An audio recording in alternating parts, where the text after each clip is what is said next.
Deserto não é aquilo que vulgarmente se pensa. Deserto é tudo quanto esteja ausente dos homens. Ainda que não devamos esquecer que não é raro encontrar desertos e securas mortais em meio de multidões.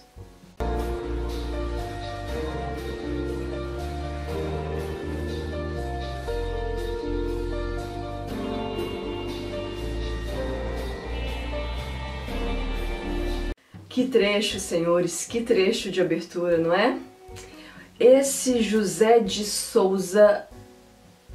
Talvez você esteja agora me corrigindo, Janaína, como assim José de Souza? Pois é, era para chamar José de Souza, mas aí o funcionário do cartório me registra José Saramago. Olha só, uma polêmica no que diz respeito ao nome do autor em questão. Existem por aí algumas hipóteses. A primeira é de que o funcionário do cartório estava bêbado, alcoolizado, por isso registrou errado. Uma outra hipótese é porque a família realmente era conhecida por esse nome de Saramago. Enfim, José de Souza ou José Saramago nasceu em 1922 na aldeia de Azinhaga, sul de Portugal. O seu primeiro emprego foi como serralheiro. José Saramago trabalhou nesta função por 2 anos e depois ele exerceu tantas outras. Foi auxiliar administrativo, tradutor, editor, jornalista. Saramago, ele teve uma carreira extensa e sempre defendeu causas sociais e políticas, além de ter sido a favor da liberdade e da democracia. Como escritor, ele teve a sua primeira publicação em 1947 com o livro Terra do Pecado, e ele volta então a publicar, ele volta a esse meio literário só 19 anos depois, então ele teve um hiato considerável em sua carreira. Mas agora vamos dar um salto no tempo, vamos para 1991, que é o ano de publicação desta belezinha que vamos conversar hoje, chamada O Evangelho segundo Jesus Cristo. Livro, inclusive, bastante polêmico, foi censurado na época. Saramago foi impedido de participar, inclusive, de um prêmio literário europeu por causa desta obra. Eles disseram que o livro era ofensivo para os católicos também bateram de frente. Enfim, houve de fato uma repercussão considerável. Mas, em 1998, este livro ganha o Nobel de Literatura. E sim, meus senhores, o primeiro Nobel de Literatura atribuído a um escritor de língua portuguesa. Janaína, mas essa obra deve ser muito polêmica. Ai, meu Deus! Então, eu acredito que assim, se você tem a mente um pouco que, digamos, fechada, talvez você enxergue este livro como uma ofensa à sua religiosidade, ao seu Deus, e o que, sinceramente, eu não acredito que tenha sido a proposta do Saramago. Vou depois falar um pouquinho mais sobre isso. E ao mesmo tempo eu penso, bom, se a pessoa tem a mente fechada, de repente isso aqui vai ajudar a expandir. Entende? Então, eu acho que é uma questão também de se permitir. E eu preciso frisar que o Evangelho segundo Jesus Cristo é um texto literário. É uma ficção. Logo, existe toda uma liberdade poética aqui dentro. Importante destacar a intertextualidade presente na narrativa, é uma releitura bastante humanizada, esse é um ponto forte, inclusive, da história. E o Saramago, ele traz a sua visão diante desta obra que vem sendo contada e recontada há milênios. E eu digo nova visão porque sim, é uma releitura, então é toda uma nova visão ao modo Saramago de ser. Não sei se você já leu alguma coisa do Saramago, eu já tive a oportunidade de ler um ensaio sobre a cegueira, inclusive tem vídeo no canal, vou deixar linkado no box de informações, é um vídeo bem antigo. E o Saramago, ele tem toques bastante peculiares e únicos que eu vou ir falando um pouquinho aqui ao longo da resenha. Por que eu estou dizendo isso? Porque o livro do Saramago, ele não tem nada a ver com a Bíblia no sentido sagrado da coisa. Sobre a obra em si, temos um contexto histórico muito forte, domínio romano, e nós vamos acompanhar a história de Jesus Cristo desde a sua concepção, o seu nascimento, até a sua crucificação. Então, antes mesmo de Jesus aparecer na história, nós obviamente vamos acompanhar, antes do seu nascimento, Maria e José, seus pais, e Jesus ele vem a ser concebido pelas vias normais, entre aspas, possíveis, reais, ou seja, ele é concebido a partir de uma relação sexual. Então, talvez já seja o motivo de ter um choque, um impacto inicial, mas volto a dizer, nada tem a ver com essa questão de religiosidade. Mais uma vez ele traz essa humanização muito forte para os personagens. E já nesse início, eu fiquei refletindo acerca de uma série de questões, inclusive esse livro a gente leu no Projeto Mindley, e foi algo que a gente discutiu bastante no grupo, a figura da mulher. E até mesmo o relacionamento entre Maria e José, porque era um relacionamento completamente sem diálogo e, claro, a figura da mulher bastante submissa perante o homem, perante a sociedade, a mulher sendo diminuída, sendo reduzida a um quase nada, e a falta de voz da mulher. Tem até um momento da narrativa que Maria diz: sou mulher, não sei explicar. E a gente percebe que já está enraizado na própria mulher essa diminuição, esse não se sentir parte da sociedade e a mulher inclusive ser vista como um fardo. Tem inclusive uma cena que me marcou bastante no início da história, que Maria vai até a sinagoga para assistir um culto judaico e o narrador descreve que tem ela mais 30 mulheres e que ainda assim o culto não pode ser iniciado até que cheguem pelo menos 10 homens para então dar o tal do quórum para que aquele culto seja realizado, ou seja, podiam ter 50, 100 mulheres, enquanto não tivessem pelo menos 10 homens, eles não dariam início àquela cerimônia.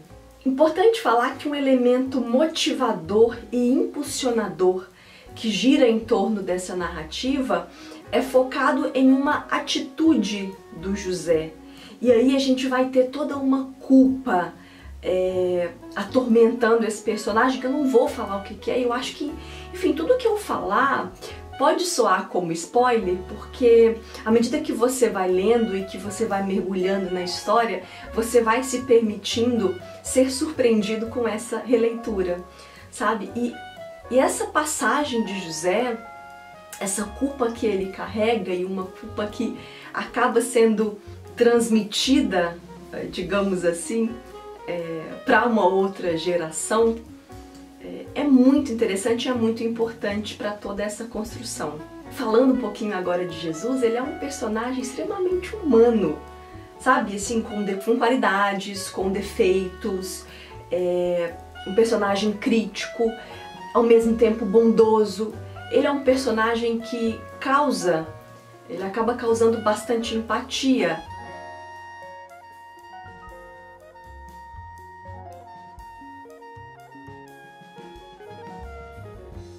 Uma outra passagem, talvez fosse importante pontuar, é que Jesus ele mantém um relacionamento com uma mulher, com a Maria Madalena, talvez seja um outro ponto polêmico também. E algo que me marcou muito é que a gente acaba acompanhando o crescimento psicológico, o crescimento emocional desse personagem que é Jesus.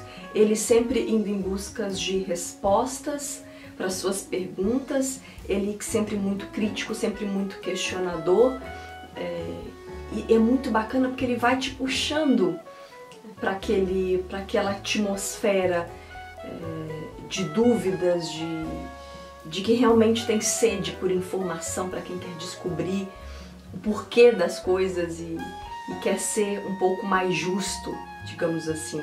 E eu acho que ele tem esse senso de justiça bastante forte. É claro que a gente não vai concordar 100% com o personagem, é claro que a gente não vai concordar com tudo, mas ele tem esse senso de justiça muito forte.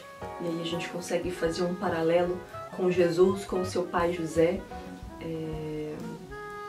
que tem uma personalidade um tanto que diferente. Falando um pouquinho sobre essas polêmicas, existem algumas passagens em que animais são oferecidos para sacrifícios em nome de uma crença.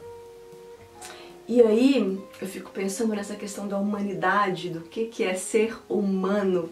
E eu acredito que é isso também que o Saramago ele vem a trazer para esta obra. Ele era bastante claro no que diz respeito ao seu posicionamento diante dos animais, o que é interessante também, mas ele fala sobre essas questões das mazelas sociais e claro, esse reconto dele completamente moderno, contemporâneo, inteligente, à lá o jeito Saramago de ser.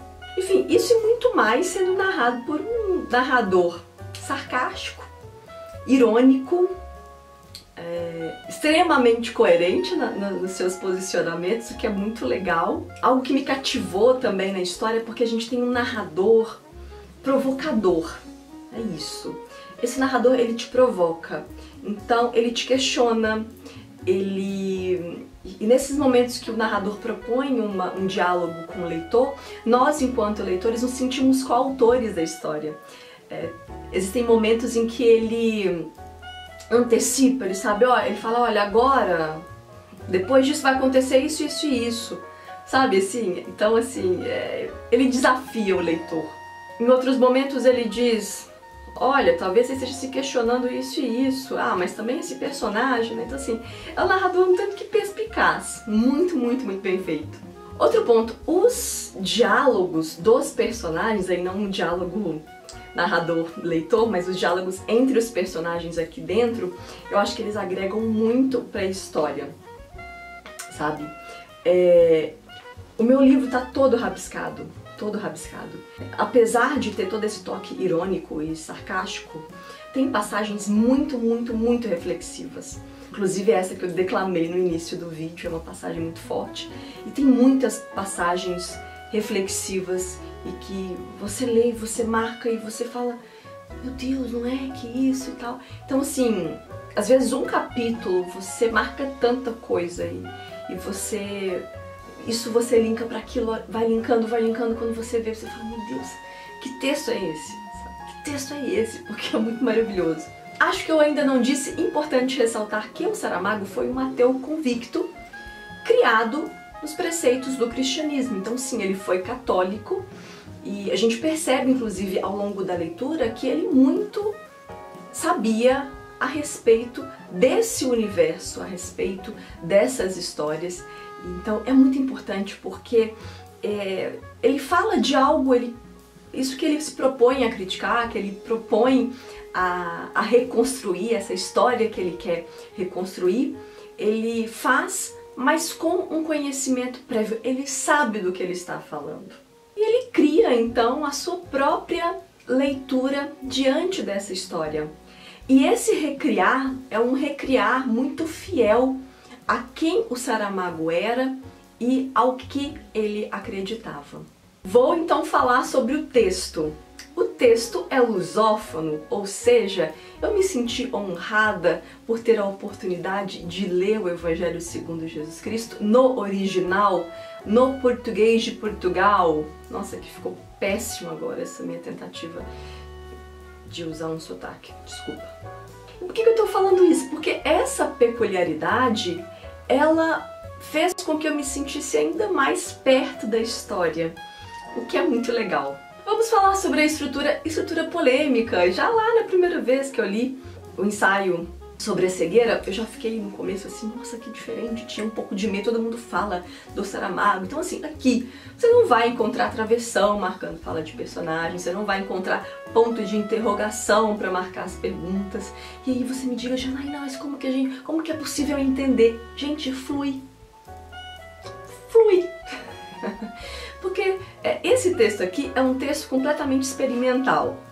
É um texto experimental. Então, ou seja, o Saramago, ele não quer te dar uma estrutura prontinha, certinha, bonitinha. Não. Ele quer te provocar, ele quer te fazer pensar. Isso é muito maravilhoso. Porque é aquela coisa, o narrador desafia, o estilo de escrita desafia. É maravilhoso. Janaína, eu nunca li Saramago, tenho medo. Não tenha medo. Se você não vai ler essa obra porque você tem medo, olha, não faça isso. Se permita. Eu costumo dizer para os meus alunos assim, toda vez que eu me deparo com um texto que eu fico assim, porque a gente às vezes fica mesmo, não é só você que está me assistindo, às vezes a gente fica assim, nossa, mas tal texto, será? É difícil? Eu penso, se alguém escreveu, eu sou capaz de entender, eu posso ler. Então sim, se ele escreveu, olha, nós, leitores, meros mortais, somos capazes sim de entender. Então, flui, é muito engraçado, porque você lê a primeira página, acha estranho, a segunda, a terceira, a quarta, a quinta, lá pra 10ª o negócio flui, você sabe, já é automático. O seu próprio cérebro, ele se organiza. Janaína, mas e se não se organizar? Você volta, retoma, até você pegar o ritmo da leitura. Tá tudo certo, e é muito possível. Mas preciso ser honesta, não é a leitura mais fluida do mundo. É um texto que exige realmente uma dedicação, um mergulhar, por exemplo, é uma leitura que eu lia sempre sentada, para ir marcando, para ir observando, para ir pesquisando. Então ele exigiu de mim essa postura um pouco mais concentrada e dedicada. É um texto para todo mundo?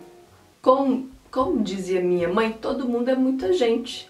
Sabe aquela coisa que você fala assim, mãe, todo mundo vai no cinema e sua mãe vira e fala, ah, você não é todo mundo. Pois é, todo mundo é muita gente. Mas eu acho que é um texto necessário pra... Sabe? Quando eu li isso aqui, a fome explodiu assim, ó. Sabe? Fumacinhas saíram. Então acho um texto importante de você se permitir ler. Mesmo diante de todas as polêmicas e por causa de todas as polêmicas. Quando eu disse no início que se você não tem a mente muito aberta, não é... Porque eu vejo que muita gente se dói com esse texto. Porque muita gente, eu acho que às vezes esquece essa coisa literária e se apega no religioso, aí que tá o problema. É um livro que, na minha opinião, ele propõe um repensar acerca das religiões, um repensar acerca do fanatismo, um repensar sobre as nossas posturas e as nossas atitudes enquanto seres que fazem parte de uma sociedade. Olha, é um livro riquíssimo. Digo com toda clareza e com toda honestidade que é um livro que eu me sinto honrada de ter podido fazer a leitura. Principalmente pensando que talvez ele pudesse ter sido censurado e talvez neste momento eu fosse impossibilitada de fazer a leitura, então eu sinto-me honrada por ter podido ler esse livro no original, um livro que, né, não foi censurado, entendeu? E não só me orgulho de ter feito, mas quero recomendar para você também. Me conta aqui nos comentários se você já leu o Evangelho segundo Jesus Cristo, o que você achou. Me conta também se você já leu outra coisa do José Saramago, se você ficou interessado por esta obra e gostaria de adquiri-la, ela está na sua wishlist, você fala, enfim, eu vou querer fazer a leitura, vou deixar o link de compras da Amazon no box de informações, aí você pode efetuar a sua compra sem pagar nada mais por isso e ainda assim ajudar o canal, eu já agradeço bastante. Lembre-se que você também pode se tornar nosso padrinho a partir de R$1 por mês, vou deixar o link do Padrim no box de informações. Muito obrigada aos meus padrinhos que ajudam este projeto manter-se vivo. Dados de caixa postal, link de wishlist, todos os meus contatos aqui no box de informações. Espero que vocês tenham gostado do vídeo. Um beijo e até a próxima. Tchau!